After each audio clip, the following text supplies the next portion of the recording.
The spooky smash hit Wednesday finished 3 months ago, but chatter about the global phenomenon is still strong, because the biggest question is, what will happen in Wednesday Season 2? Everyone wants to know how the character's fate will turn out, who is the main player in this mysterious game, and will there be anything new? Well, let's find out! Warm greetings to all my furry friends, it's me, MultiAlexson. There may be spoilers ahead, so watch out! But before we start exploring the new season, let's recall what we knew about Season 1 in its finale. In a spooky and cookie game, Wednesday solved the monster's mystery and saved the Nevermore Academy from Laurel Gates and her ancestor Joseph Crackstone. Then the Nevermore closed for the rest of the semester and Wednesday was sent home, but not without some cliffhangers. On her way home, she received a few threatening texts from an unknown number on her new iPhone that Xavier gave her, thinking that one day she'll text him. It was a stalker, so the burning question is, who is it from? It is hard to say now, however, there is one hint about their identity. The stalker is not working alone.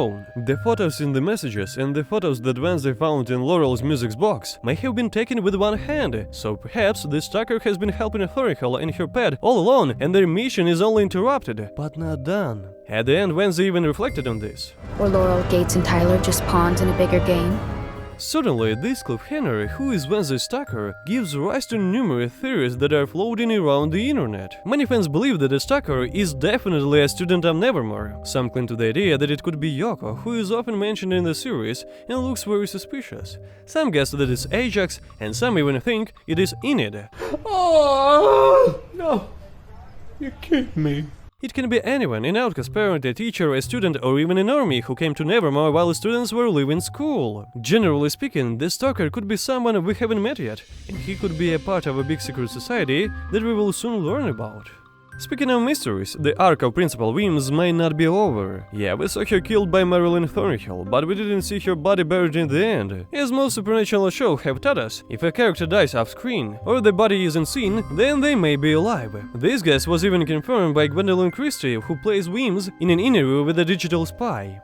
We haven't seen her put in the ground, have we? Very, very true.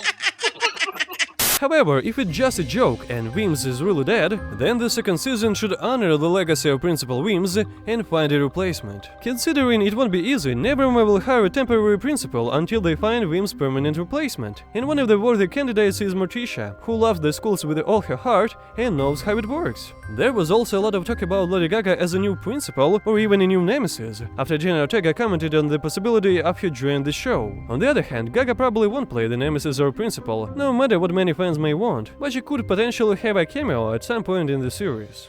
Speaking about the relationship between the characters, in the original series, Wednesday had no problems with her mother, but in the Netflix adaptation, the mother-daughter relationship became more complicated as the girl grew up. This change brought tension to the family dynamic, and writers Miles Miller and Alfred Goff promised to explore Wednesday's relationship with her mother in much greater depth. For instance, they could appoint Morticia as a new principal, as noted above. This would bring Wednesday much closer to her mother and introduce a new tension and challenge to their relationship. Another thing that is interesting and rather prominent in Season 2, according to the creators, is the female friendship between Wednesday and Enid. Their relationship was indeed a bumpy ride, but by the end of the season, the two complete opposites became friends and even hugged. The question is, what's next? Frankly speaking, I smell a new romantic adventure ahead. Sure, as it stands, Wednesday and Enid are platonic friends, but a big portion of fans believe that they will become more than just friends. And their claims are valid, there are small hints sprinkled all through the show. Besides, the writers neither confirm nor deny the potential romance when asked about it, and also see and are pleased with the huge attachment that fans have formed to this pair. All this may lead to their platonic friendship possibly changing in the future. However, we won't see a new romance between Wednesday and Enid in Season 2, most likely only in the final seasons, as their relationship has to evolve gradually, not because the fans want it here and now. Moreover, Wednesday may be single next season, after her first attempt at romance with a psychotic serial-killing monster, who lied to, used, and tried to kill her. After all, she needs some time to mull it over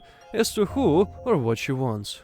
At the end of the first season of Wednesday, Enid finally wolfed out. It was undeniably one of the most important moments in her life. Now Enid is a real werewolf. How will this change her? Could her sense of optimism become a little darker? Will it impact her daily life or even relationships? This is something that we should definitely see in the second season. By the way, I also hope we'll see how the wolves are living in school, because the show never explored it. For instance, what happens when they're wolfed out? Do they walk in the woods at the time, or are they locked up in the cage somewhere? Are they dangerous, and can they kill someone? Just remember for a moment what that big-eyed odd woman said about wolves.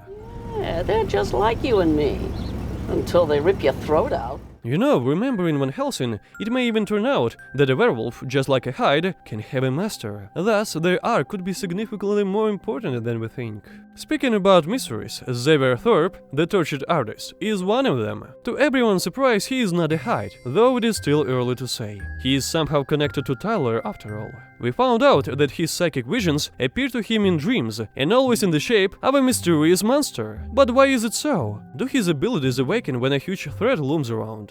If so, in the second season Xavier's power should warn him about another potential danger. But if not, what if his psychic abilities are somehow connected exclusively to Tyler? There are two crazy fan theories that explain this. According to the first, Xavier is Tyler's half-brother, both being Francois boys, while the second explained that Tyler's mother had a sister, who was Xavier's mother. One way or another, they're connected through blood. This leads to another terrifying theory, that Xavier is also a potential Hyde.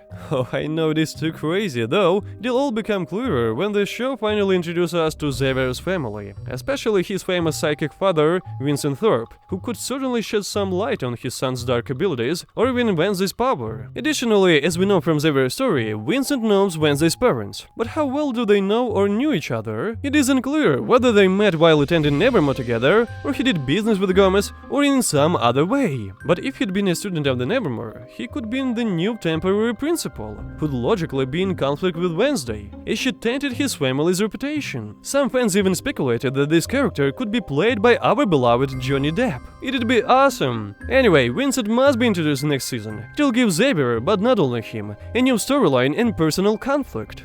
Apart from Xavier's unexplained connection to Tyler and the upcoming appearance of his father, whether he and Wednesday will be a couple or just friends is still a giant question for the second season to answer. It seems to me Xavier will never give up. He'll keep trying to win Wednesday's gloomy heart no matter how hard it is. And there's a slight chance that the torture artist will succeed in the future. Now she doesn't think that he is monster, which means that a huge barrier has been broken down between them that stood in the way of their relationship. Plus Wednesday saved him by taking Crackston's arrow in the shoulder, hence it is clear that she feels something for him. Sure, that is not to say they'll have a romance in the second season. It means their friendship will become tighter, and who knows, apart from the writers, what it'll lead to. Another major cliffhanger is related to Tyler. Last time we saw him, he was under arrest, chained in the back of a high-security police van. Perhaps he was being transported to a place impossible to escape from. There is no chance they'd actually get there, because Tyler then woke up and started turning into a Hyde. He'll break free, and then we'll see. Either he'll still be a villain and have a new master, or be a redeemed villain. Without Laurel and her plant chemicals, he may change and join forces with Wednesday to stop the new villain that'll appear in the second season. Or he's been so effectively brainwashed that he'll never stop trying to kill her. Anyway, season 2 should explore Tyler's identity much deeper, and even show fighting between the monster and his real persona, and give an answer to who will win, the monster or human. The next character whose arc could be as big as Tyler's is Bianca Barkley, and her future in the Morning Sun cult. So far we've only heard about this self-help scammers community under the leadership of Gideon, but that may soon change. Bianca has promised her mother Gabrielle, who is losing the Siren Song, that after the semester is over, she'd help her recruit new fools for the scam one last time, hereupon parting ways forever. Now the school is closed, and Branch Jane, as Bianca's birth name, is probably keeping her promises. She doesn't want to reveal her secret. This immediately begs exciting questions. How will Jericho change after the arrival of this cult? Are Gideon and Gabrielle really all interested in money, or do they want more, to take over as a mayor and principal of Nevermore, to gain unlimited power in Jericho, which will allow them to do their dark, dirty deeds? What is the Siren Song capable of, and why do sirens lose their power? Is it because of their age, or is its power limited? Is Gideon Gideon the Stalker, or is somehow related to one? And finally, where will Bianca side in the cult game? Will she help Wednesday to catch her family and ruin their plans or not? Too many questions that torture the show's fans. But even if all of these questions are just crazy fan theories, and Gideon's cult doesn't become a villain in the second season, the writers will definitely not ignore it and explore Bianca's backstory and her relationship with her family much deeper. In one of the scenes of the final episode, Goddy Addams appeared right on time to heal Wednesday from the wound inflicted by Crackston's knife, but the price was that the child full of war would never see her again. Actually, I reckon the witch's words are a lie, and she is not as good as we think. Just look at the evil smile on her face as Goddy heals the poor child. It is more likely that at that moment her spirit possessed Wednesday, and now Goddy Addams is controlling her body. You might say it is just a smile, but there are more hints that Goddy is not who she says she is. Remember, Morticia warned Wednesday about this witch. Be careful, Wednesday. Goddy was a witch of great strength, but her vengeance pushed her too far, and even she couldn't save herself.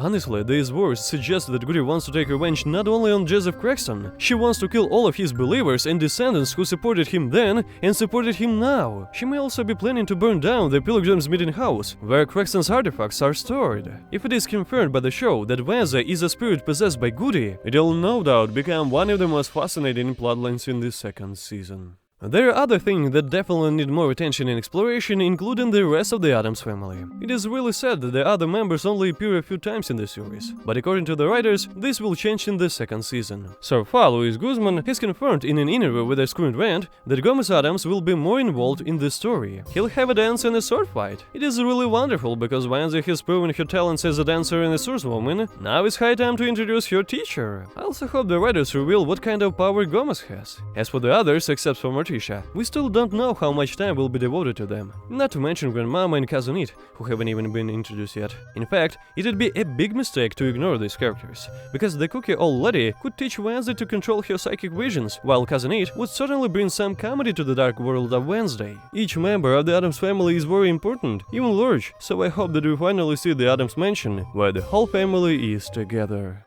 And the most exciting questions for last. What happened with Laurel, and will we see her ancestor Joseph Crackstone again? Unfortunately for her and luckily for the outcast, her initial plan to resurrect Crackstone fell through. Never more saved, but not for long of course. The Crackstone's ring survived and fell to the ground. His solar force is alive, so whoever finds the ring will be able to possess Crackstone's power. In fact, the ring will always try to get back to its master. It wants to be found, so it must be destroyed, and the only place it can be, the fires of Mount Doom.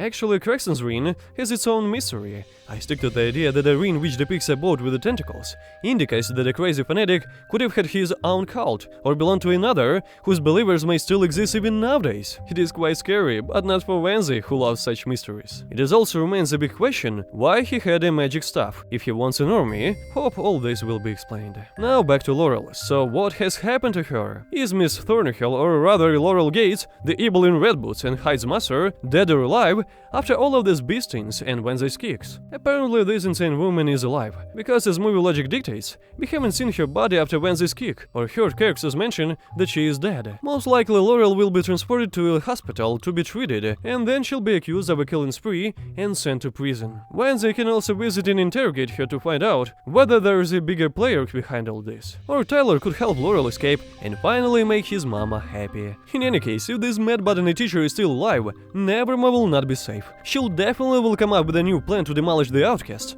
and her pets will no doubt assist her in achieving this goal. What do you think about all of this? Who is the Stalker in your opinion? Do you believe that Weems is not dead, or Goddy Addams is evil? I'll wait for your comments with a great anticipation. Luckily, this isn't the last Addams Family video. The next one will be about Xavier and Wednesday's relationship. So if you don't wanna miss this one or any other videos about this odd family, leave your warm likes and subscribe to the channel. As always, it was MultiAlexson. See you in the next video, my dear 5 fans.